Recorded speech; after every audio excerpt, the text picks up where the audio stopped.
საშინაო სკოლის გაკვეთილებს წარმოგიდგენთ კომპანია სილქნეტი.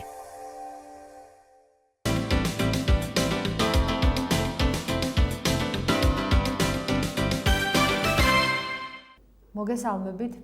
ახლა ჩვენ ვისაუბრებთ სულხან-საბა ორბელიანის ორ იგავარაკზე. მისივე წიგნიდან სიბრძნე სიცრუისა. პირველი იგავარაკი არის კაცი და გველი. კაცსა და გველს ამ იგავარაკს ამბობს რუქა. და ამბობს იმისთვის, რათა დაუმტკიცოს თავის თანამოსაუბრეებს, რომ ცხოვრებაში ბოროტება ჭარბობს სიკეთეს, რომ კარგისთვის კარგი არავის არ გადაუხდია. რა თქმა უნდა, მთელი ნაწარმოები სულხან-საბასი იმისი დამტკიცებაა, რომ სიკეთე არის მნიშვნელოვანი, რომ ღმერთია თვითონ სიკეთე, ღმერთია თვითონ სიყვარული. ჩვენ ვიცით კიდევაც, რომ ღმერთს არ შეუქმნია ბოროტება. თუმცა, როდესაც ამას ვამბობთ, თანვე შეიძლება გაგვიჩნდეს კითხვა, თუ ღმერთს არ შეუქმნია ბოროტება, მაშ რატომ არსებობს? და საღვთისმეტყველო სწავლებით მინდა გითხრათ, რომ ბოროტება კი არსებობს, მაგრამ ეს არის არა ღმერთის შექმნილი, არამედ ეს იგივე სიკეთეა, ოღონდ ეს არის მოკლებული სიკეთე. ადამიანი იბადება უდიდესი ნიჭით სიკეთისა, უდიდესი ნიჭით სიყვარულისა, მაგრამ შემდეგ ცხოვრების განმავლობაში შემოეძარცვება ყოველგვარი სიკეთე, ნიჭი სიყვარულისა და ერთვენიერ დღესაც შეიძლება ადამიანმა გაიღვიძოს აი ამგვარი განცდით, რომ ის არის ბოროტი, ის არის შურიანი, რომ მას არ შეუძლია სიყვარული. მაგრამ სინამდვილეში, რა თქმა უნდა, ეს ერთშვენიერ დღეს არ ხდება. ეს ხდება დროთა განმავლობაში. ამიტომ ადამიანი ყოველთვის უნდა იყოს ფხიზლად. არასოდეს არ უნდა დათმოს ერთი ნაბიჯიც კი სიკეთის გზაზე. არასოდეს არ უნდა შეუშვას გულში შურის განცდა. არასოდეს არ უნდა შეუშვას გულში სიძულვილის განცდა. მან უნდა ეცადოს ყოველთვის, რომ თავისავე თავს ებრძოლოს აი ამ გზაზე და მუდმივად იყოს კეთილი და სიყვარულით აღზავზე. ის იგრძნობს თავს ბედნიერად. რა თქმა უნდა, კარგია, როდესაც სიყვარულით ახარ გამსჭვალული ყველაფრის მიმართ.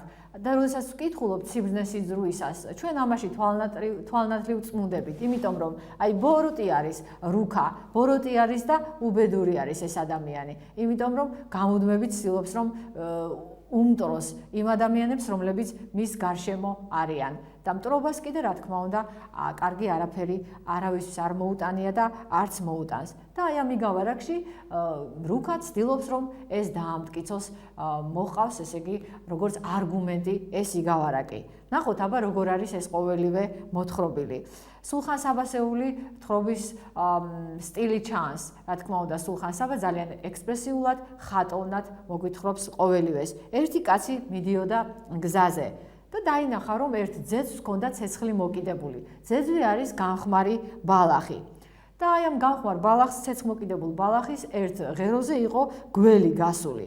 საშინლად წიოდა, წასასვლელი გზა არსად ჰქონდა.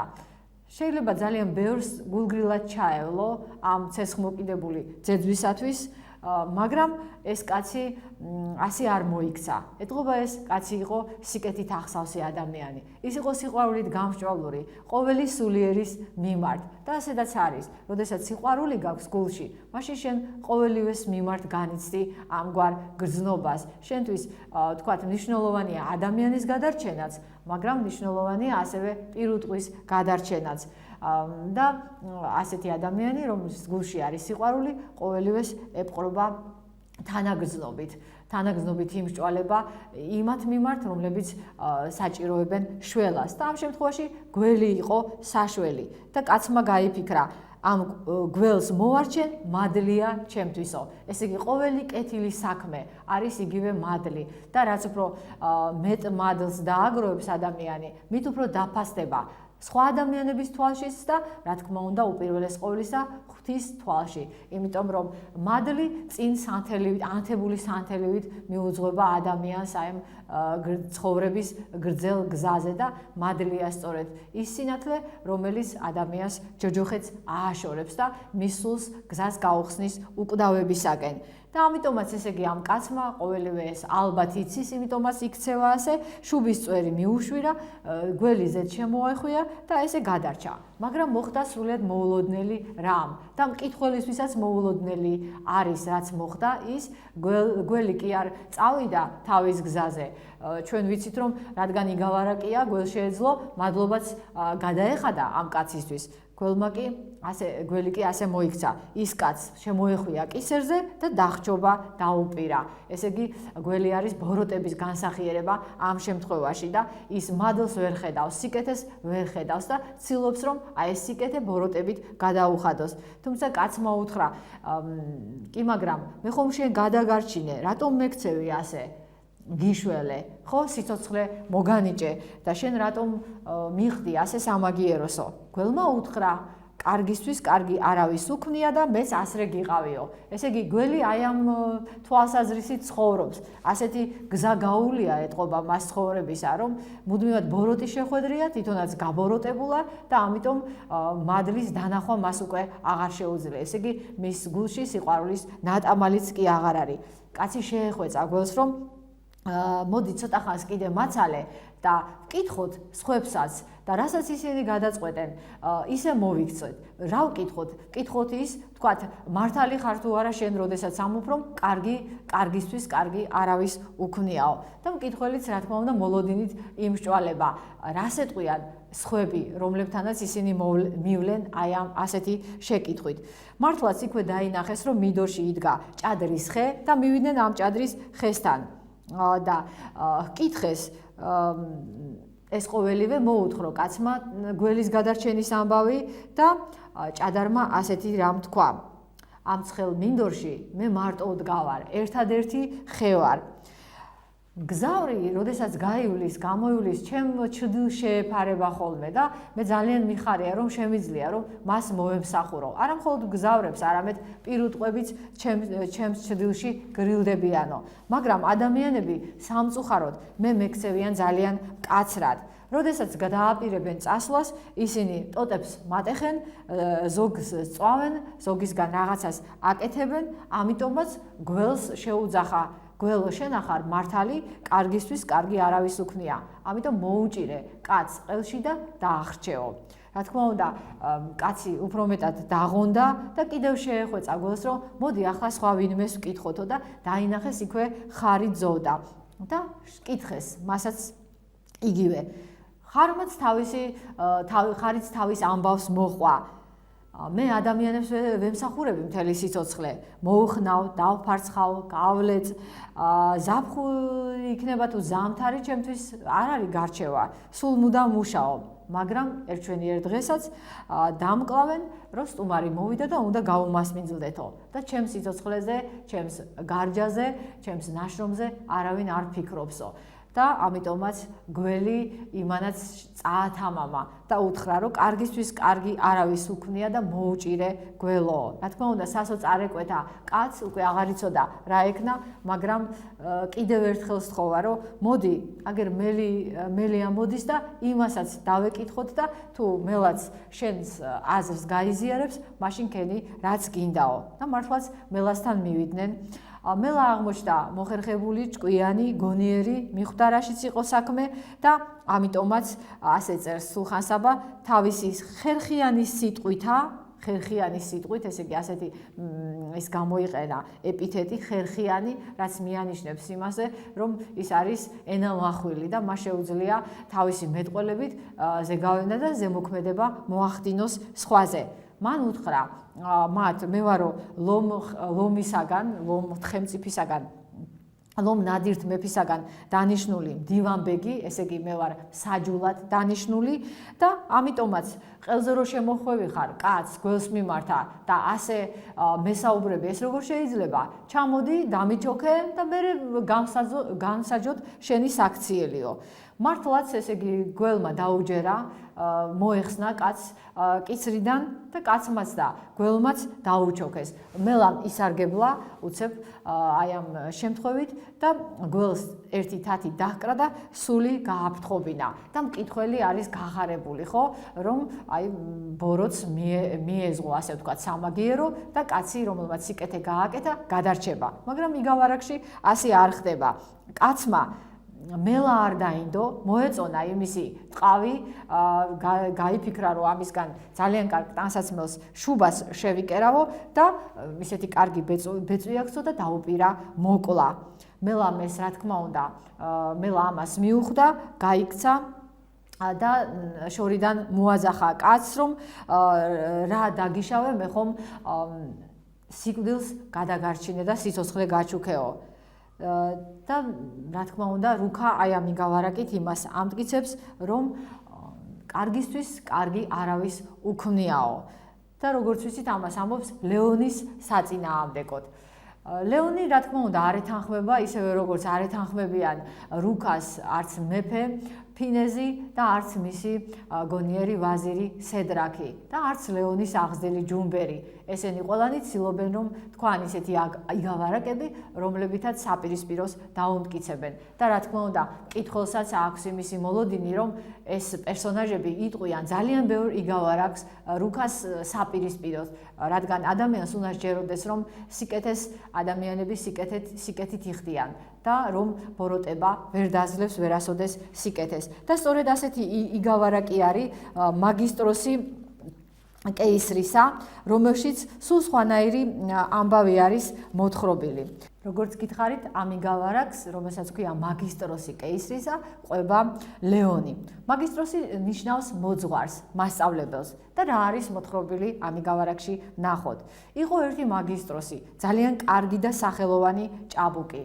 ის ერთგულად ემსახურებოდა თავის კეისარს. და ერთხელ კეისარმა ის გადაწყვიტა საფრანგეთში რაღაც სამოციქულო საქმეზე. წავიდა ჩვეულებრივად ეს კეისრის მაგისტროსი, წაიყოლია თან რამდენიმე კაცი და მიდიოდა ჩვეულებრივად, მაგრამ ერთ ადგილას შენიშნა, რომ ქუჩაში აი ასე უპატრონოდ ეგდო ერთი მკვდარი კაცი. ცოტა ხანს რომ გაიარა, შეჩერდა, თავის მხლებლებს უთხრა, რომ მომიცადეთო და ახლავე დავბრუნდებიო, მან ვერ შეძლო, რომ გულგრილად ჩაელო აი ამ უცხო მიცვალებულისათვის, რომელიც შიშულად ეგდო გზაზე. ამიტომ მობრუნდა, გაიხადა პერანგი და ამ მკვდარს გადააფარა. ეს რა თქმა უნდა არის ჭეშმარიტი ადამიანის საქციელი. წარმოიდგინეთ, რომ მას ხომ ახდნენ მხლებლები, მაგრამ მათ არ განიცადეს ეს და ისინი იყვნენ რა თქმა უნდა გულგრილები და მას ნაკლები სიყვარული ჰქონდათ მოყვრისა, ან საერთოდ არ ჰქონდათ სიყვარული და ამ ერთმა მოქმედებამ ძალიან კარგად გამოამჟღავნა თუ როგორი იყო ეს მაგისტროსი და რა ღირსებები ჰქონდა. ასია საერთოდ ცხოვრებაში ხშირად არ არის ბევრი რამის გაგება ადამიანზე, რომ მიხვდე როგორი არის, აქვს თუ არა მას სიყვარულის განცდის უნარი, არის თუ არა კეთილი და მადლიანი ადამიანი. შეიძლება ერთ მოქმედებაში გამჟღავნდეს და სწორედ აი ამ ერთი მოქმედები ჩვენ ძალიან კარგად წარმოვიდგინეთ, რომ ეს კეისრის მაგისტროსი მართლაც ღირსეული ადამიანია.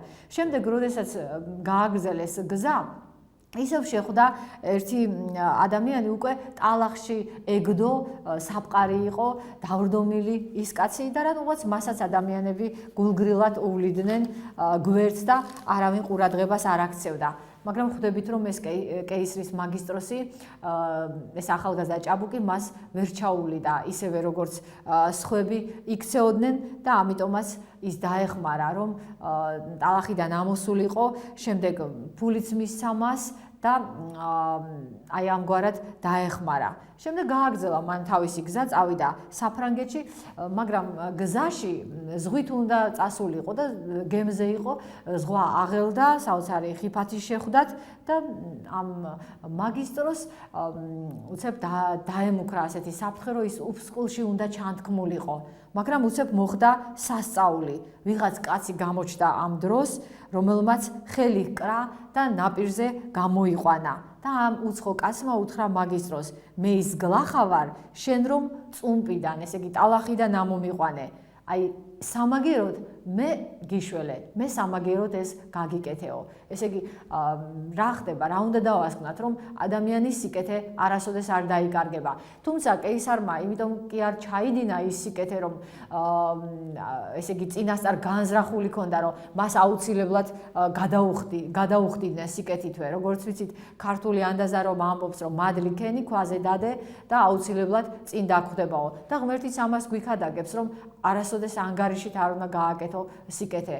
აუცილებლად უნდა იყოს შენი სიკეთე უანგარო და ასე უანგაროდ იქცევა სწორედ ეს კეისარი. შემდეგ ეს ჩავიდა საფრანგეთში, შეასრულა თავისი შესასრულებელი საქმე, რაც ჰქონდა კეისრისაგან დავალებული, მაგრამ ერთ დღეს მოხდა ასეთი რამ, რომ ჯირითისას ცხენი წაიქცა, გადმოვარდა და ფეხი მოიტეხა.